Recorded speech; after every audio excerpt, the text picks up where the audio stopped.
We're recording now. No. See, are you sure we're not recording? No, I'm not sure. Because Actually, that's not true. I am sure. That we are recording. We are? Are we? Recording. No, we're not. Yes. Wait, what? We are recording. Yeah. Okay. Now? I could tell by your tone. Your tone changes a little bit. My tone? Yeah, it changed a little bit. It got a little more like, here we go. Zen Doug, ready. Here we go. Boom. On the podcast. We're recording. Okay. Well, let me stop and then I'll be unzen. Ready?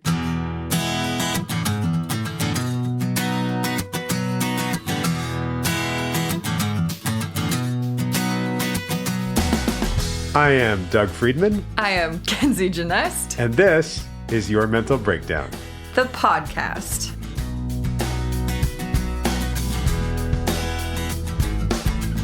that we are actually recording right now. Are we, though? I don't believe you for some reason. Oh, my God. Yes, we are recording. There's some chaotic energy in this room today, folks. Yeah, and I'm a little perturbed that I still have residue of a cold. I'm not sick. I don't feel sick, but I sound... You sound sick. Right. I almost didn't come today. You sound sick. You sound sick, bro. You sound sick, bro. No, your voice is honestly like your actual voice, but like extra. Do you know what I mean? Because I feel like, haven't you said this before? Don't make me say it. Oh, no. It's going to sound like I'm insulting you. No, insult me. Your voice is a little nasally already, right? Your voice is a little nasally. Instant defense. Okay, I know it sounds like I'm attacking you. Why did like a Midwestern accent? I don't know. I just just noticed that. I'm like, God. wow, are you from Chicago? Sometimes Fargo? that What happens. happened? Oh, that's what we're watching. I'm watching The Bear. The Bear. Have you seen The Bear? No, I have not seen The Bear. We just started it. Isn't that a cooking show? When you say cooking show, I think of the Food Network, and it's certainly not like a Food Network cooking show. Okay. I don't want to bypass your sickness. We will get back to that, I swear. The therapist in me does not want to ignore the fact that you are sick, but the person in me, the human, is like, we're watching The Bear and it's fucking crazy. Have you seen it? Doug, these are two things now. You haven't seen The Bear? And, Well, I can't even talk. I've just started watching it and I've watched the first 2 episodes and it's been out for like years, I think. Wait. Is it a show about a cooking show? Right. So it's not like a Sara Lee cooking show where, she's cooking and now I'm thinking of the meme of her like pouring vodka. I'm just thinking Gordon Ramsay, but okay. Yeah, or Gordon Ramsay. That's not Food Network though, is it? That's like... No, it's a cooking show. Right. Okay. So anyway, this is a scripted show that is not showing you how to cook. It's not educational. It is... Perfect. Dark. It's about trauma. It's a lot of Not interested. No, it's hard for me to watch that stuff. No, you're right. I work with that all the time. This is what I'm getting at. This is what I'm getting at, okay, is that we started watching it and I'm like, holy shit, I don't know if I can handle this. It is incredibly stressful. Like I was having heart palpitations while watching this. Wow. And the man, the lead guy, is smoking hot. May I just add? Ooh. Like a delight to look at and watch. Like absolute delight. However, my heart was racing watching this show. And I think... And this is Nathan Fielder? No, God. No, but you know what's funny? If you could combine Nathan Fielder's personality with the guy who stars in The Bear into one human... Yeah. That's my dream person. Oh. Yeah. Okay, so Nathan Fielder, that was the other show you were telling me I have to watch. Yes. Okay, Nathan Fielder, The Curse specifically, but I would start with Nathan For You, and that's how you'll know if you're into Nathan Fielder. Like his sense of humor is incredibly dry. So dry. So very dry. And commits to the bit fully. It's like improv. I don't even know what his deal. I don't know if he went to comedy school or what. I'm not a real fan because I don't actually know his history. But my God, he's just smart. He's brilliant. And it's all like commentary, obviously, on like real life things. Did you watch The Office? Of course. Okay. Like that? Like Steve Carell style? Yes, it is cringe. Yeah. It's the cringe humor. Yeah. Where it's almost... No, it is very uncomfortable to watch. Yeah. Yeah. He like specializes in working with real people and he's basically making fun of like reality TV because he is aware of what's going on, but they're not. And it's, oh my God. See, that description, that's why, we have this mutual love of the show Rick and Morty. That's why I love that, because there's this whole, are they aware that they're in a show or they're in a simulation or it's the what's metaverse. going on? Yeah. That's what I like that because it's animated. And so I know it's not real. Something like that show that feels real. Okay. I don't want to watch that. It makes me uncomfortable because I work with that all the time, or I'm around that all the time. Oh, you're talking about The Bear now. The Bear. We're jumping from like 3 different shows here, and they're all wildly different. But okay, yes. Rick and Morty, The Curse / Nathan Fielder, and then The Bear. Right. I can understand why you wouldn't want to watch The Bear. In fact, I don't know if I'm going to be able to watch The Bear. Ooh, okay. I watched the first 2 episodes and I'm like, My partner and I looked at each other last night. We were like, Mad Men or The Bear? And we were like, Mad Men. We can't. The Bear is just too much. You know, sometimes I would have shows that are like the good acting shows and the dramas and this. And then sometimes you need something light. Feel good. Mindless. Yeah. Fulfill that like distraction. Yeah, I get it. I need that sometimes. Yeah, I need the we distraction. all do. Especially when you're sick, right, Doug? Tell us how you're feeling. I'm not sick. I'm sick of... But I told you that we'd come back to this. You did. Good job. Thanks so much. I do feel the residue of the sickness. I'm not sick still, but I sound it. You sound horrible. Thank you. Yeah. That's funny because in a moment we will hear Sarah, who is also sick in the session. Yes. Right. Funny how that happens. Right? Parallel process? Parallel process. Question mark? There you go. Sort of. Y'all know what parallel process means? What do y'all know about parallel process? Tell me, Kenzie, what is parallel process? Oh, God, I knew you were going to do this to me. Fuck. Do you feel like you're in school now? Yeah, always, Doug. Always. I'm a student of life. No, parallel process. It's kind of what it sounds like, you know? You are working on something or going through something that someone else is also going through, maybe that is like in your circle, in your world, and you can like see the parallels of the process.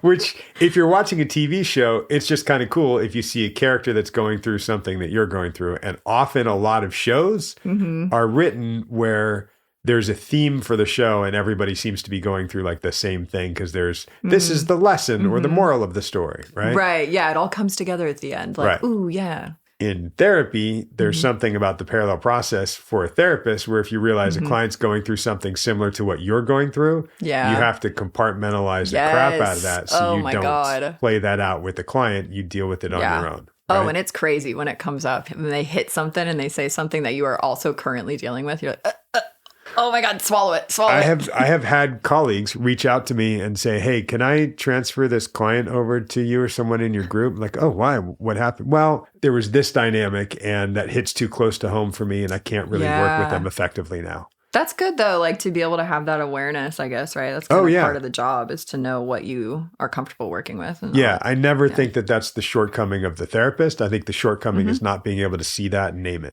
Some people believe that a good therapist can work with a bunch of clients, anywhere, anything. Anybody. Yeah. Which is like community mental health, right? Like you can work with anybody and you have to. How realistically are you going to be the right therapist for just about any demographic? Right. It's just not possible. I think there was a time in my career where I felt like I could work with anybody.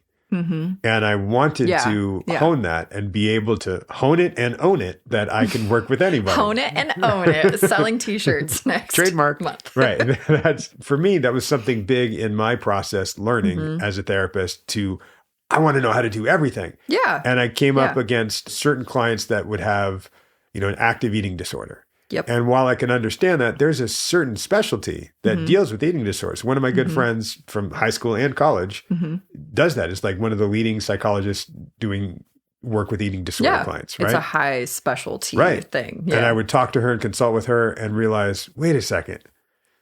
I don't know what I'm doing. Right. Well, not enough. Right. Yeah. And it's a disservice to the client. If I'm like, wait, I'm sort of stretching the scope of what I know how to do. And then at some point I got to go, wait, hang on a second. I think you're better suited working with somebody specifically for this. Yeah. And to me, that's like actually abiding by law and ethics because the ethics is scope of practice. Yeah, sure. They're in our scope of practice, but are they in our scope of competence? Right. Probably not. Right. Maybe not. And that's, I think, again, and what you were saying too. Yeah.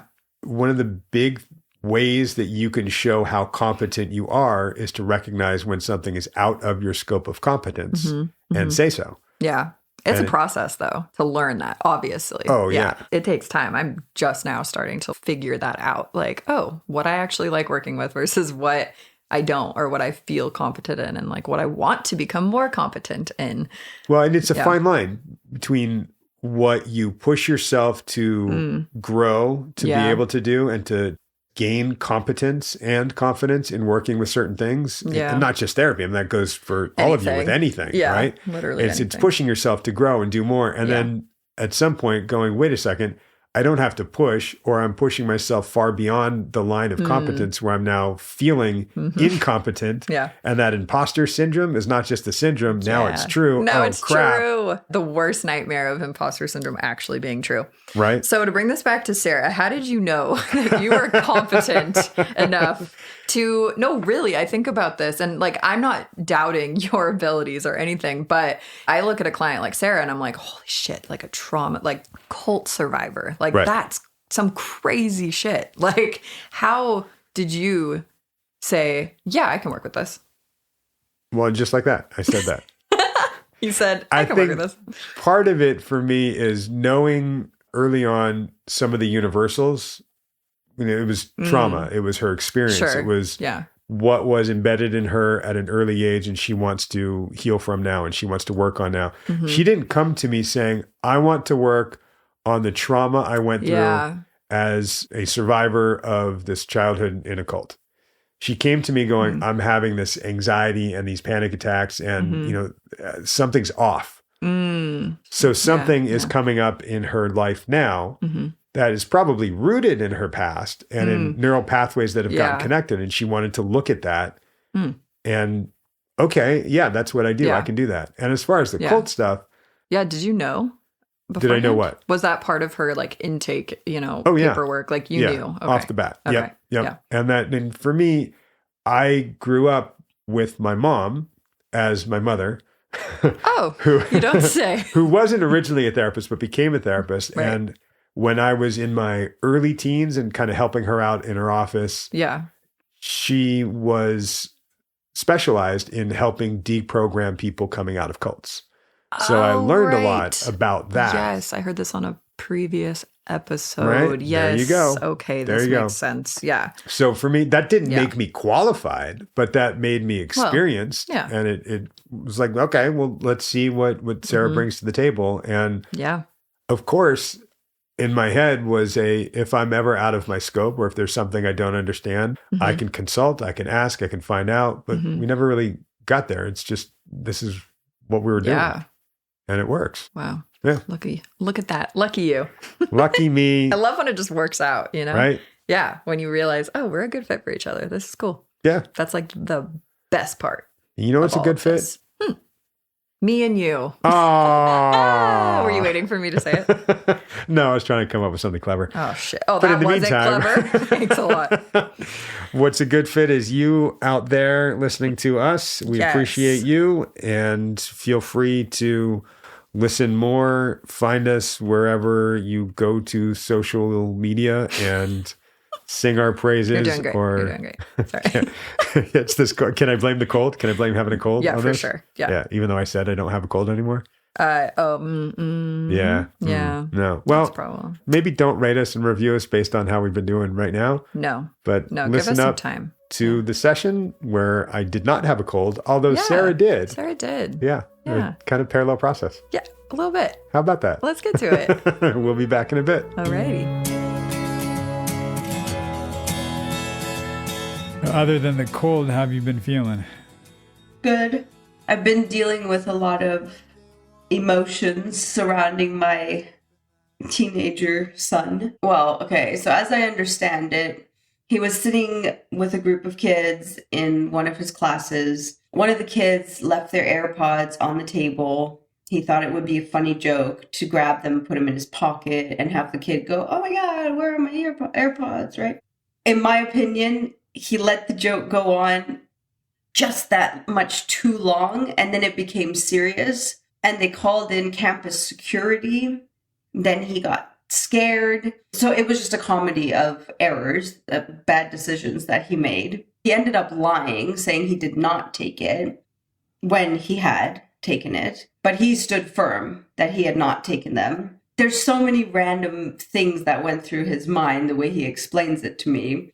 At the end of the day, he messed up. You know, he obviously shouldn't have taken the AirPods to begin with. he's always been this way in class. You know, he's basically bored at all times. He's always looking for a way to sort of disrupt whatever's going on to amuse himself, which we've been working on over the years, and he has been doing a lot better. He made one silly decision that maybe wouldn't have ended up too bad, but he played his hand for just that much too long, and all of a sudden it was a serious thing, and then it turned into lying, and then it turned into a whole thing. I am an adult here, and I'm thinking back to being a 14, 15-year-old and doing dumb shit. And then afterwards thinking, why the fuck did I even do that? But then having to dig your heels in because of either you're scared or you're embarrassed. And, you know, there's so many things that play into this. So to me, this is a life lesson for him. This is a learning moment. And as parents, we need to embrace what he was feeling through all of this.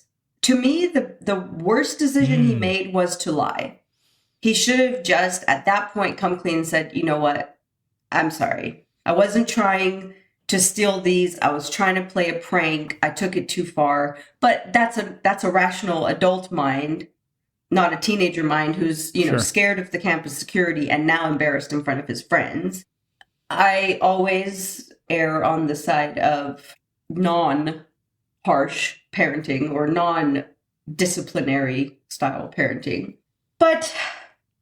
And I felt that this was a good time for him to actually open up and explore all of the different feelings. And, you know, his coach told him how disappointed he was in him and how he doesn't want a team member on, you know, a member of his team, you know, acting that way. And of course that really hit home for son. There's so many complex emotions happening here. But really what was the most stressful of all was dealing with his father. Hold for a second before we get to ex-husband, because, yeah, I had a feeling that was coming.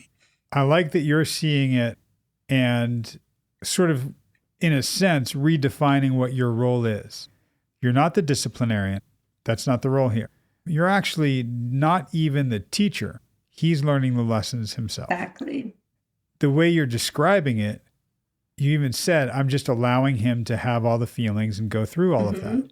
And you can't do that for him. He needs to do that. And that's actually really hard for me to watch him have to go through that. Well, yeah, you're a fixer. You're a solver.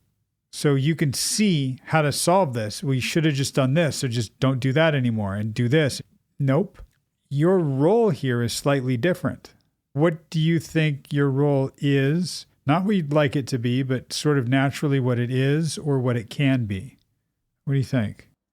As a parent, all I can do is sort of just support him and encourage him to go through all of those stages. That's huge. It's not, as a parent, all I can do is just, it's not just.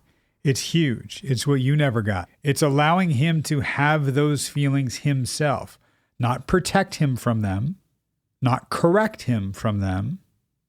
Just allow him to have it and be there for it and support it. That's incredible.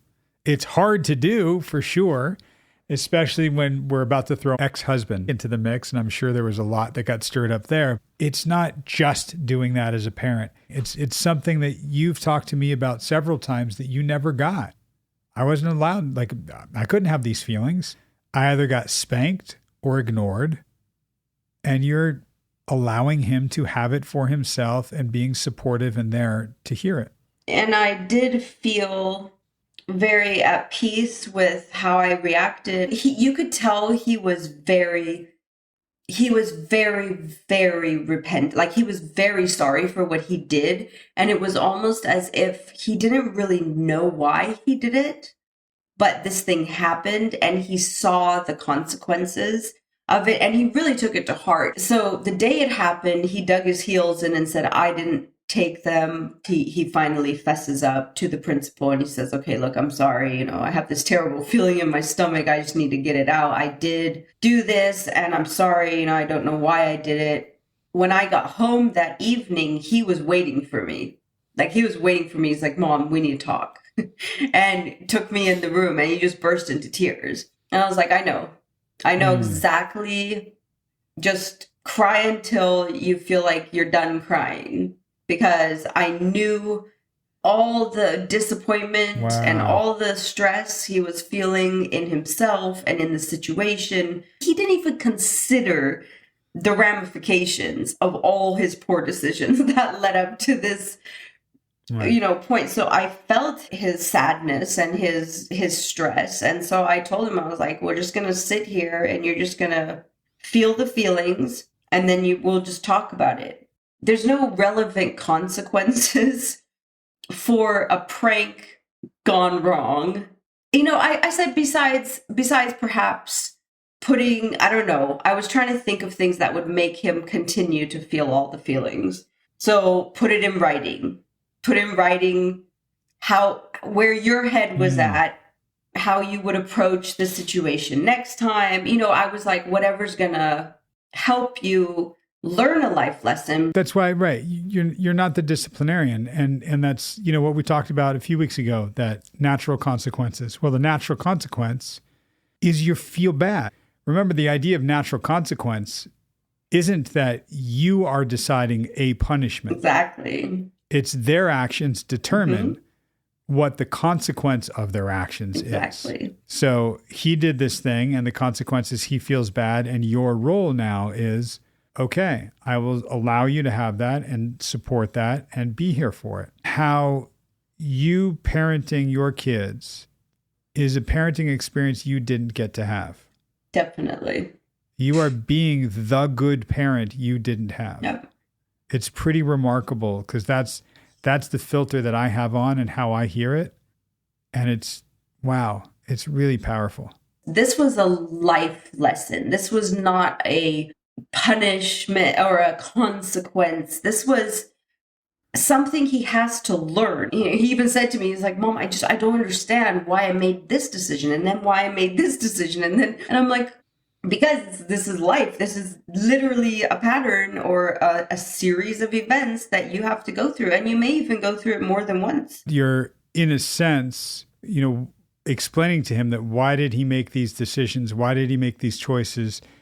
Because he was feeling something at the moment, whether it was the guilt, the shame, the embarrassment, and thinking I could talk my way out of feeling it by just lying. And what you don't realize as a teenager, and what some people don't realize as adults, is that lying compounds it. It doesn't work.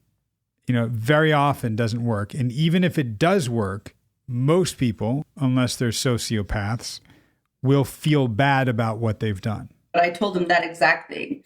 I was like, the fact that you got to a place in your own self where you felt so uncomfortable and not at ease that you just went to the principal and admitted everything tells me that you are a good kid and you do have a conscience. I really thought that was the biggest lesson for him to learn, was the truth-telling part of all of this, because that's really what got him into trouble, was digging his heels in and just compounding his lie until he just couldn't take it anymore in his own self. And what I'm driving at is why that happened is because he was afraid of, anxious about, and couldn't tolerate the emotion that would come. You're right. If he just said, you know what, I have them. I thought it would be funny. I wasn't stealing them. I feel so embarrassed. I feel guilty. Man, I'm so sorry. But here they are. So many people, when they kind of get caught with something like that, they double down. They keep going. Like you said, he just kept it going because we don't want to feel that initial guilt, shame, or embarrassment. And then we just pile whatever we can onto it so we don't feel it, and it's worse. In order to be successful with that, you need to keep lying and almost convince yourself of the lie, and then you lose sight of what's real and what's not. I'm glad that you walked through this with him, and I'm glad that you allowed for the emotion. The story that I hear is he did this, he feels bad about it, he's having these emotions, you're allowing him the emotions, and maybe he can learn from this experience that it's better to have the initial emotion than to keep going with something and potentially make it worse. Yeah. Absolutely. All right. So now, now we have to tell his dad. So if it turned out son did not take these things and this whole thing was just, whatever, the kid dropped them and lost them and then why would I need to involve ex-husband? As soon as I found out that this was a thing, I went to message him, and literally as I'm typing my email to him, an email from him comes through, and he is just off, right? Like just losing his mind. I'm, not only disappointed in son behavior, but I'm disappointed in you for not immediately letting me know what was going on. By this point, ex-husband had already been looped in. He had already been looped in by the principal. He had talked to the principal. He had all the same information I did. But he's so angry because he didn't have that information the previous day. I told him exactly what I just told you. I was waiting to find out if this was something we even needed to be involved in. And plus, I know how much he overreacts, and I didn't say that in my email, but obviously I have a bad taste in my mouth. The last time I tried to co-parent with him, he ended up trying to take me to court and take the kids from me. So of course I'm going to wait until I have to communicate with him, which as soon as I knew I needed to, I did, or I was in the process of. So he's all angry and he's like, son, having his big capital letters, punishment, the biggest punishment he's ever had in his life. Ex-husband. Just like, no. So I responded, I understand that you're upset and that you're disappointed. It's, I can obviously tell from your tone that this is a thing.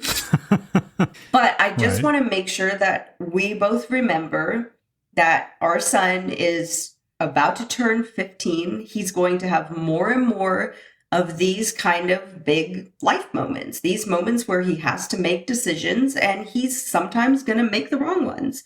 I told him, I said, I feel like this is more of a life lesson moment than a punishment and a grounding and a this and a that. Of course, ex-husband did not agree and went on for about 3 pages informing me of my responsibility as a parent to, he just went off on me. So I was like, okay, well, I'm sorry that you feel that way. I can't control what you do in your home, but what I'm going to do in my home is what we talked about. I'm going to allow Tyler to walk through his feelings. But if it's really important to you, I was like, maybe a consequence such as community service or something that would allow him to view the less fortunate in a different light. Like I was trying to give him consequences that actually matched the quote unquote crime in this case. What would Doug do? You're providing that space to allow for the emotion to be there. Dad just wants to do something punitive. Mm-hmm. And, it's interesting because just hearing you go, well, what would Doug do? Okay, what's a natural consequence? Yeah. What would that look like here? And, to me, as you describe it, the quote unquote crime wasn't taking the AirPods, it was lying. That's the biggest lesson here, yeah. If there was going to be a natural consequence from you or you by virtue of ex-husband, not that we can control what he's going to do, it would be closer to something about, okay, you got into this mess and it kept getting worse because of the lie that you kind of doubled down on. So how can we double down on truth? It's sort of like issuing a press release, where you admit what you were doing and not like the BS ones you see athletes and actors do when they just are supposed to because that's what their publicity agent said. And here's where I get like, okay, that's what you did, with the prank gone wrong.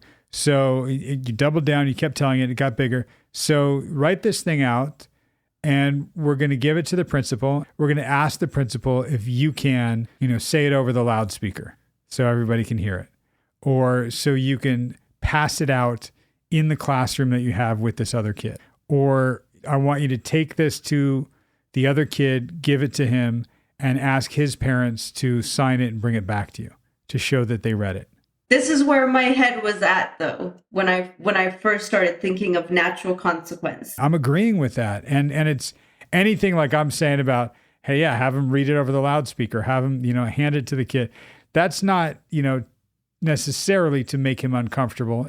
but it's actually moving towards the truth and allowing the truth to be the thing, and you own it. It's not embarrassing. It's just what it is. And that's essentially what you told him. And that is 180 degrees from where Mike is. Yeah. You know, if you wanted to get on the same page about a consequence of something like that, it ain't going to happen. No. Geez. Not with that guy. I did tell him, I said, I think personally the biggest lesson here is the truth telling. But I do have the instinct to make it all better and just take the blame. But really, really, in my life, with my family, with my friends, even at work, if it really is truly me, I've finally got to a place in my life where I've realized or I've learned that just shutting it down at the start is so much better for everyone involved. It's just, okay, I took responsibility. Now, what do I need to do to make this better or fix it, or my quote life consequence from whatever mistake it was or bad decision? But that took me a long time to become comfortable with accepting right away or admitting right away I'm at fault.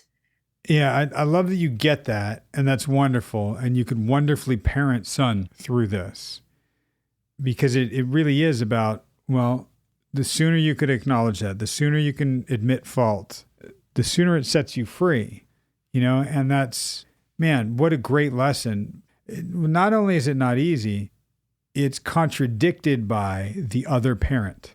So I wonder for you, because my client here is not son, it's you.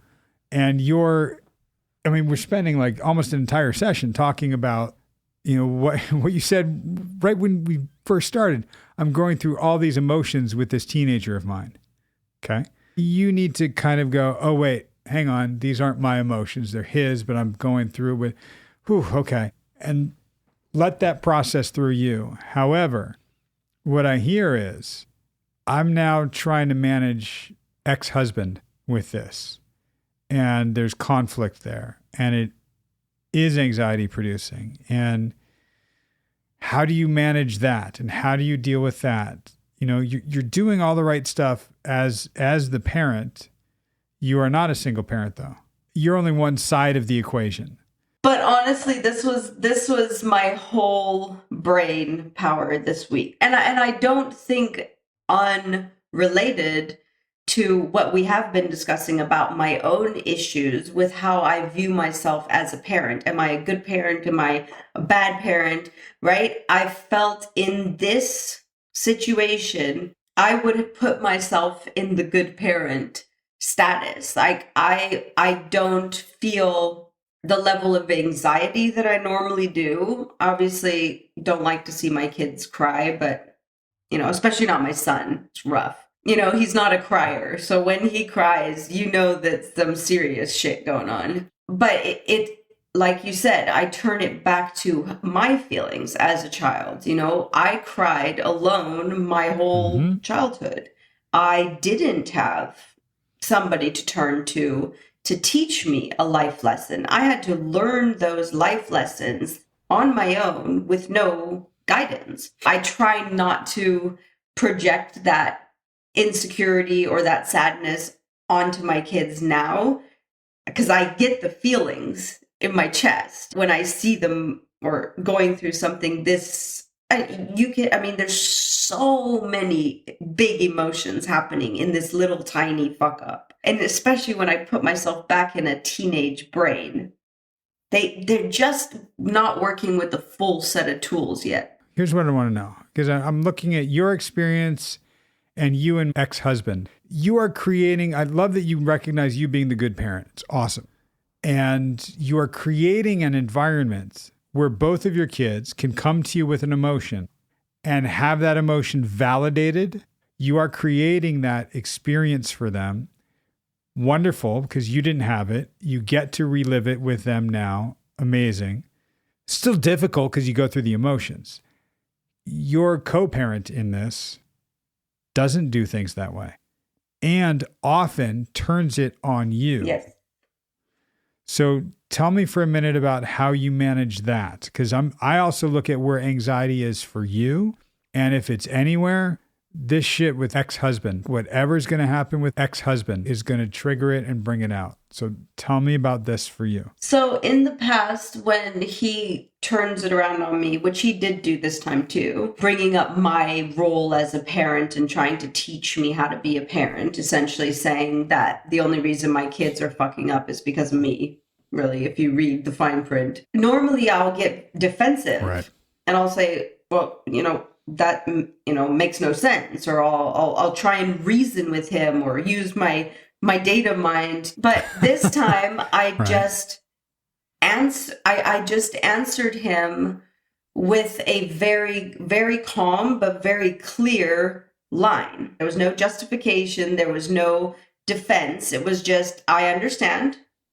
This is what I am doing, and now we'll carry on. And he didn't have anything to come back at me with, so that little portion kind of disappeared. He is checked because we use this Talking Parents app, which is submissible in court, so he can't verbally abuse me, which is why we implemented it in the first place. But it really didn't give him anywhere to go with the blame. I even said, in my therapy, I'm learning to look at consequences rather than punishment. And I'm learning to remove myself as the angry parent and teach my children, so I did. I just outlined it very factually, and he really couldn't come back to me with anything on that. Like, I didn't give him another, I didn't leave my left side open for the next blow. It almost sounds like you weren't gearing up for a fight, right? You're not trading blows, and you're not just taking blows. Exactly. The taking blows, I thought, was a big step for me. It is sport to him. It's a game to him. He wants to win at parenting. Okay? Well, I don't even know what that means. Neither do I. Right? Like, all of us are just trying our best here. At least I'm actively seeking help from professionals. I am, actively trying to be a productive parent, a positive influence, rather than just the angry punish parent. I don't know. I would say, though, it was more in your nature, and why it seems like almost a seamless transition for you to be as you are with them now, is that's who you always were. It just never could come out because you had somebody telling me what to do. So, and somebody who has power and control over you. It's a pattern and a dynamic that you knew and you fell into, and you played that role and you did that. You allowed it to happen until you stopped. And it's Popeye eating the spinach. I've stands all I can stands, and I can't stands no more. And then you eat the spinach, and you're this big muscle-bound sailor dude. Well, you are now, flex. You are now the muscle-bound sailor in this. Because that's the, I'm not dropping my left. Yeah, I ate my spinach. I'm good. I'm not hurt by this. Yep. The bummer is he's got more resources and can make things very uncomfortable. Yes. I love that you're using that talking app. Yeah. Because you can't fight that. You can't argue that. And I hear a strength in you. And let's say your spinach is truth. Yeah. Your spinach is, healing. Yeah. Insight, vulnerability, whatever you want to call it. I mean, you're eating a nice helping of it. It's coming out. It's coming across. You sound different talking about your kids than you did, when we first met. Yep. And it's such a great feeling too. Like, I came to you a couple of months back. I think, like, I'm really worried I'm doing this parenting thing wrong. I'm fucking up my kids, or I'm giving them all, the wrong. Yep. But I don't, I really don't feel that. I have a totally different feeling. And I think that also helped me with my tone to ex-husband. Because I was very confident in where I stood, how I was parenting this situation. Right. He can, unfortunately, parent however he wants. But I was very clear and very comfortable with where I was standing in my parenting choices. And so I think that he heard that in in my tone or in my correspondence. There was no question there. I hear strength and confidence. Absolutely. And I'm sure it will just keep getting more and more, because this is still new and I'm still implementing all the things I've been learning. And I'm talking across the board, not just in parenting, but in the way I deal with all my emotions and how I face all the challenges and the anxiety levels and all these things are sort of culminating into this place where I actually feel like I'm not fucking up. I am confident, and I'm sure, like I said, I will get more confident that I am making the right decisions. And I'm doing them with a much clearer mind, because my anxiety level is much lower, which is really amazing to me. Because it actually allows me to think. Before, I would be so much anxiety that I couldn't, I was like grasping at straws, trying to piece together things because I'm shaking. But it doesn't feel like that anymore. I feel like I can see pathways now, and I'm sure those will just get more defined and more amazing across the board. But for sure, I feel that. Absolutely. I love that. And you're right. It will continue to grow. The more you do it, the more natural it'll feel. And your kids are seeing this and they're experiencing this. This is where they're figuring out who they are. You're giving them the tools. And in a sense, you're doing the same thing. Yes, for sure. For sure. It had to start with me, because I wouldn't have been able to even see this healthy parenting style if I hadn't started from where we started, because I didn't have any of these sort of building blocks to actually see a healthy way to parent. So yeah, it's really amazing.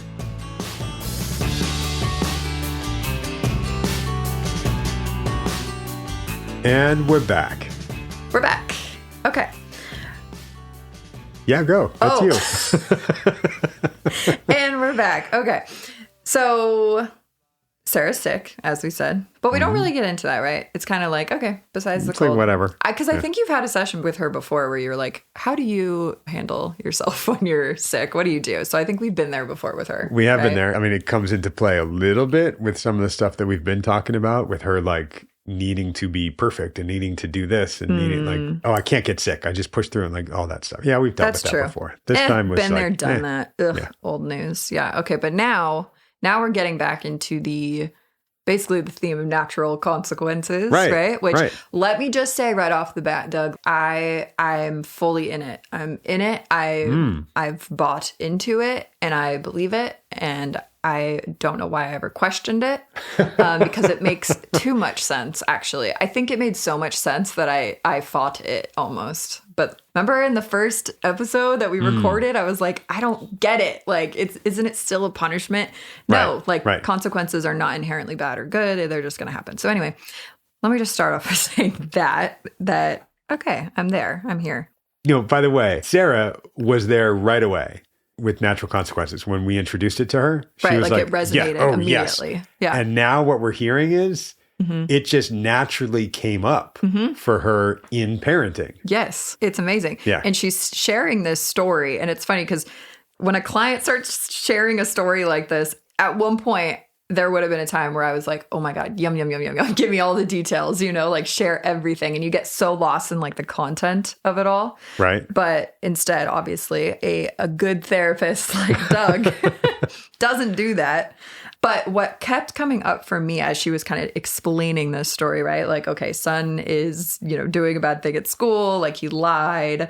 But I kept wondering, like, do we think that she's justifying his actions just a little bit, maybe, like just to kind of protect and kind of do her Sarah thing, right? By not, I don't know. I mean, it could be multi-layered, right? Like maybe she doesn't want to believe that even her son would do something bad. Sure. But also that, okay, like I don't want him to feel Why are you laughing already? I'm not laughing. I'm smiling. I'm smiling. Yeah, you guys can't see this, but I clearly... Doug is laughing. I am not laughing. I am smiling. You were cheesing, like big. Cheesing? You've never heard that? No. Cheesing, like cheese. Oh, no. I mean, I know the commercial. You were like, big cheesing at me.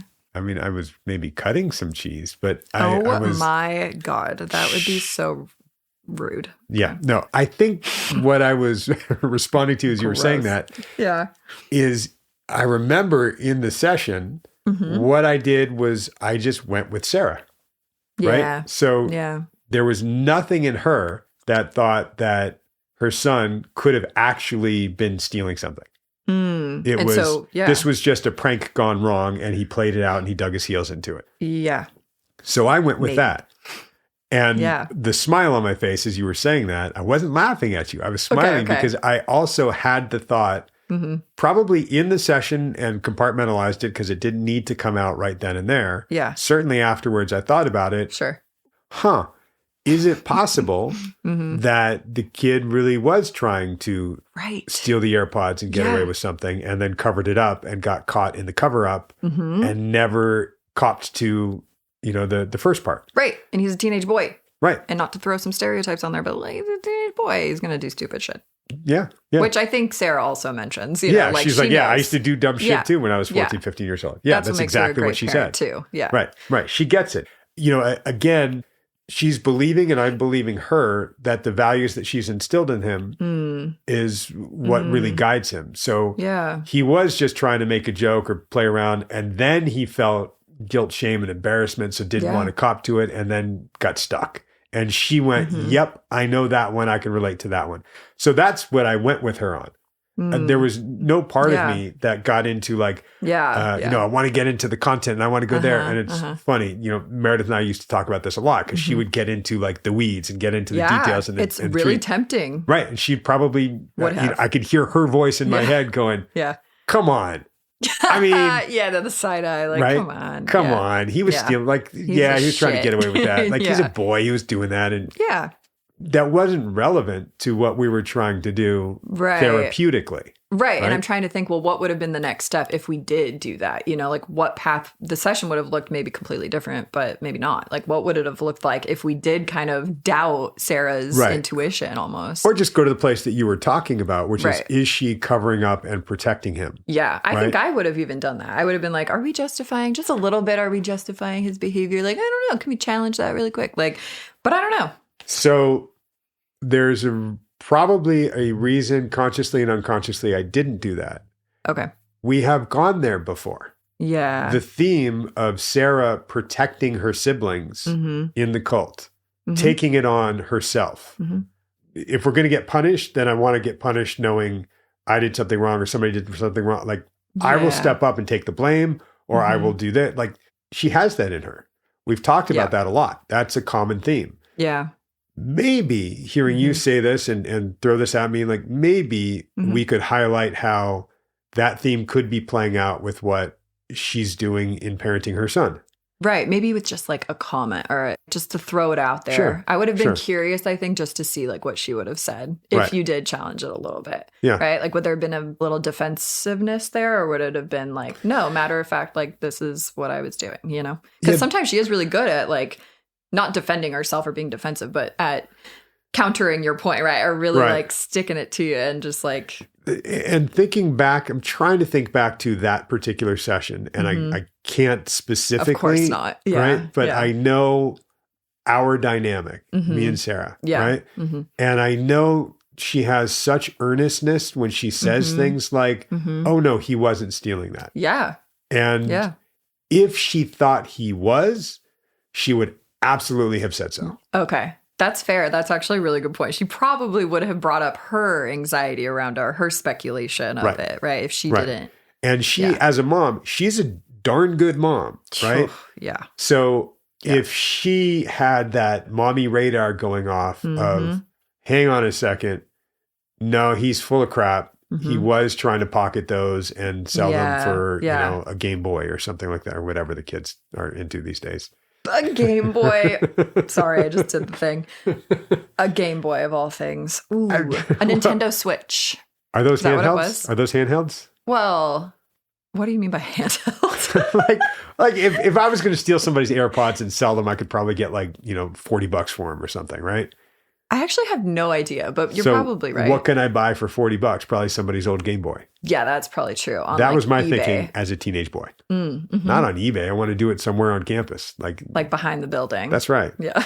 Underneath the bleachers. Of course, yeah. Because Doug was a little shit too when he was younger. See? Oh, yeah, I was. All little boys are. I was. My mom freaked out when she found out that I used to steal. Oh. Yeah. See, I instantly went to your mom, just like the disappointment of like, damn, he's just like all the other ones. See, because there is a part of motherhood, mothers, parents, they want to believe their kid is different and special. Well, and I've told this story before that I remember my sister and I were on a road trip. She was driving. I was probably too young. We stopped somewhere and I palmed a cassette tape. And we got back to the car and I showed her like, look, now we've got something we can listen to. And she was like, where'd you get that? Like, Doug, I don't want your dirty cassette Not tape. only did she not want it, she made me take it back to the store and give it back. Juliana did? Yeah. Oh, shout out Juliana. Right? So, yep, I got busted. And that's awesome. Fast forward to, I would never do that now. Yeah. But I had to, as a teenage boy, go through that and learn and figure it out for myself and try that on. Right? Yeah, before your brain was fully developed. You would never do that now. No, right? No.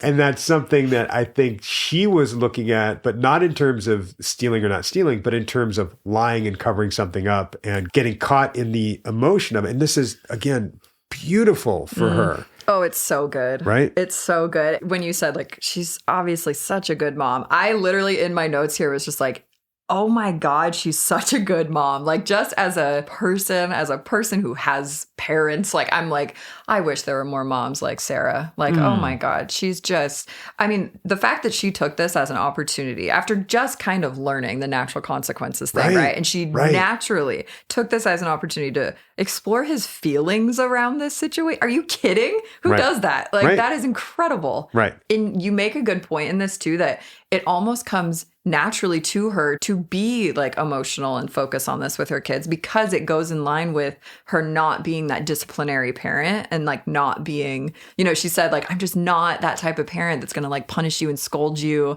So like, what do I do? You know? And it's like, this is perfect. This is what you do. Like you sit with them in the natural consequence that is feeling feelings about it. It's amazing. Freaking awesome. It was amazing. And, you know, right after we had the session of reparenting yourself with natural consequences. Yes. Because she's doing that and she realized I knew how he was feeling in that moment. So yeah, cry until you're done crying. Yes. Oh my God. That was the great part. Line.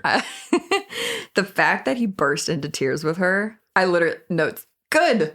Right. Good. Right. Hell and that she could sit with that. It wasn't like, okay, now I need to correct this. Like she was telling me like a while ago with her daughter when she brought home the C and was feeling horrible about that. Okay, how do we correct this? Or when she was reading a book and started crying, like, okay, well, don't cry. Well, yeah. And that's really coming from like her anxiety, her control, right? Like her trying to really control the situation and like, oh God, feelings are bad. Like, what do I do? Right. And it's like, no, we're just going to move through this. We're going to process this together. And my presence is enough here to just sit with you in this. Yeah. Oh my God. Right. Yeah. And her saying like, okay, we need to just get this out. Right. And feeling it like, oh, it's going to eat you up. It's going to eat at your stomach and you're going to feel this. Like, just get this out. Right. Which is like the number one lesson I think she learned in therapy, right? Like from the get-go was just like, feel your feelings, right? Whatever that means for you. Now she is naturally translating that into her kids, into being a parent. Oh, it's so good. Right. Well, and being a parent. And then of course she is a co-parent. Oh God. So that's sorry. I mean, what? Yeah. Right. We kind of pinned that in the beginning because I wanted to lean into this part with her, which we did. Yeah. And then we came back to, oh, right. Yep. As much as I'm learning about natural consequences and doing all this, there's a co-parent over here that isn't necessarily taking the same route that I'm taking. No, not even the same freeway, not the same, like nothing, like not in the same car, just absolutely different in every way. Right. I mean, clearly it goes without saying. Maybe it does go with saying. Wait, what's the inverse of that phrase? I'm going to say it. I'm going to say it because maybe it doesn't go without saying. She was protecting herself a little bit, right? From maybe not telling the co-parent, dad, about the situation from the get-go. Do you think there was an element of like, classic, just kind of like, I don't want to deal with that right now. Absolutely. Like, fuck, I don't want to deal with that right now. Absolutely. Absolutely. Yeah. And she even said, well, this could have turned out to be nothing. Mm-hmm. So let me just see how this plays out. Yes. And then I'll tell him when I need to. But that to me, I also was like, I wonder if that was also like a little like a defense kind of mode of like, oh, well, like I didn't have to tell him, you know, but I don't know. I'm not a freaking parent. I'm not going to tell you what's the right and wrong thing to do. There's no answer. But well, right. And hang on a second. I'm not a parent. Yeah. Correct. Yeah. And many parents aren't contentious co-parents. That's a whole other thing. Yeah, it really is. It's so tough. Bowser level, beast level, mode, whatever. Yeah, that's how I imagine it. Right? Yeah. It really is. And that's going, oh man, I don't want to bring this to him because of how he might deal with it with the kids. And she was right. I know. I was going to say the confirmation bias was real. It was confirmed. It was all like punish, punish, punish, punish. Oh yeah. Right? Yeah. And attacking her too, as if it's all her fault. Like, why didn't you tell me earlier? Well, and I think the beauty is that they have this app where they communicate, and a lot of co-parents do this. Like the courts will have them do that. Anything that has to do with the kid, like even if it's the exchanges and all that, you talk through this app that is admissible in court. So you have to be on good behavior on the app. Yeah. Right? This is when technology is our amazing. Yes. I didn't even know this existed, that app, but it's incredible. I'm glad they have it. And it was cool too. Talk about, I guess, parallel process, maybe. The good old PP. Right. Oh, yeah. God. Oh no. Shut it down. No, it's more like poo poo. That worse. she was realizing in talking to her ex, he's fixated on this quote unquote crime and wanting to punish. And he's going, no, it's not about the crime. It's about the lying. That's what she says, right? Yeah. That's what she says. And that's what she was realizing. So even dealing with the co-parent, it drove home for her, oh, this thing that's happening is about the lying. It's not about the action that happened. Right. And she even got to this cool place of like, well, what would natural consequences of lying be? Yeah, I had a question about this because I was like, Doug, what? You want him to? And I know you were saying like, we're not actually going to enforce this, but what would be the doubling down on truth? That's what it was, right? Like what would be the natural consequence? Well, he could get on the loudspeaker at school and just tell everyone what he did. And I'm like, holy shit. No, what? Like, but obviously that was a joke or like an extreme example, which you do sometimes with clients, right? Like you'll throw a very like hyperbolic kind of. And I'll tell them that. Like, I'll say, I'm saying this for impact, right? Yes, because I wanted to have that, like what just happened to you. Right? You're like, God, no. Right? That reaction is because it's so incredibly embarrassing. Right.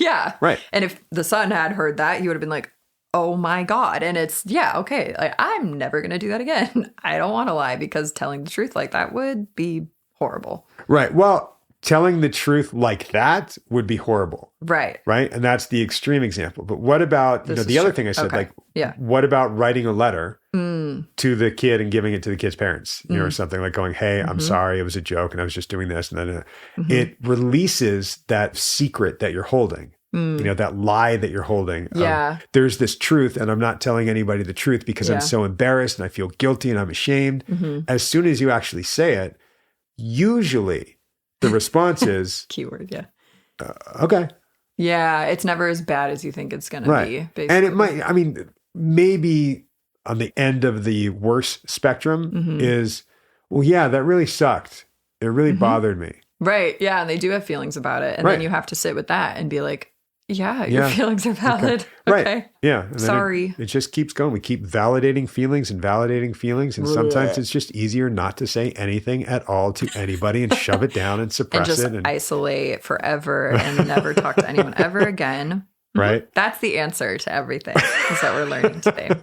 Just hide from the world. That's right. Sometimes that's we wrong. do want to do That's that. wrong. That's Don't do ineffective. That. No. And it's, again, I think brilliant that it comes on the heels of Sarah and I talking about this and working on this. And she is actually doing it. She is walking her walk right now with her kids. So beautiful. And we highlight in the end how, look at that. What you were doing was you were allowing for these emotions to come in. You got to do your Sarah thing by going, where's the lesson in here? Yeah. Right? But that's awesome. Like to be able to say like, this is a life lesson, you know, it's not this like horrible, horrible tragedy or crime, you know, it's like, this is just another bump in the road. Right. It's life. And it really did get her to kind of look and say something that was, I think, pretty emotional without me having to drive home. Let's make it subjective and make it about your emotion, where she was like, yeah, I didn't have this. I didn't have somebody I could turn to when these emotions came up. Yeah. And she is being now what is actually in her nature. She is an incredibly emotional person. Yeah. But she's learned not to because that wasn't allowed. Right? So she is creating an environment where it is allowed and it's encouraged. So she's really healing herself by virtue of parenting her kids. Yeah. And she said, oh, this is another thing where I was like, oh my God, this really hit my heartstrings. Where she said, it had to start with me. Oh, yeah. Like, come on. Yeah. Oh, my little, speaking of inner child, oh my God, the inner child in me just went, oh God damn, that hit so hard. Like for a parent to take that accountability and say, oh yeah, it had to start with me healing in order to be a good parent. Exactly. That starting with her, she even said, I wouldn't have been able to even see this healthy parenting style if I hadn't started where we started. Right. Yeah. So she's putting in these building blocks and she's doing this now. And it's because she's realizing that this is the start, she is growing herself. Yes. It's the experiential piece of therapy, right? Like actually going through the motions and living it. And oh gosh, I could go on so many paths like down this road now, but basically just the best part of therapy is the experiential learning of it and like generalizing that to other parts of your life. Totally. Which she's experiencing all the time. Like she goes, and it's happening here and it's happening here. Because you met her where she's at and it's just naturally blooming from there. It is grammatically incorrect, but therapeutically absolutely effective. Meet them where they're at. Yeah, what did I say? That's what you said. Meet them where they're you're meeting her where she's at. You're meeting her. I think I said you met her. What did I say? Where she's at. How is that Wait, hold on. I met her where she's. Oh my God, you're blowing my brains out right now. And you are killing my cold right now. So sorry. You meet them where they are, not where they are at. I said is. Oh my God. That's so is fine. Meet your client where they is. Are you kidding? Meet your. Doug's gonna die today. Oh man, we're both dying. Oh no. Are we gonna be able to do another one after this? No, I think we got to do nothing right now. I think this is the note where we go. All right, we will. Oh, you got to do it. All right, we are gonna wrap this up because Doug is currently dying. If you can hear that in the background. But I feel great. Oh, he sounds great too, doesn't he? He sounds wonderful. And we'll be back for another lovely episode when he's feeling better. Maybe. All right. Maybe not. Thank you, guys. Bye. Bye.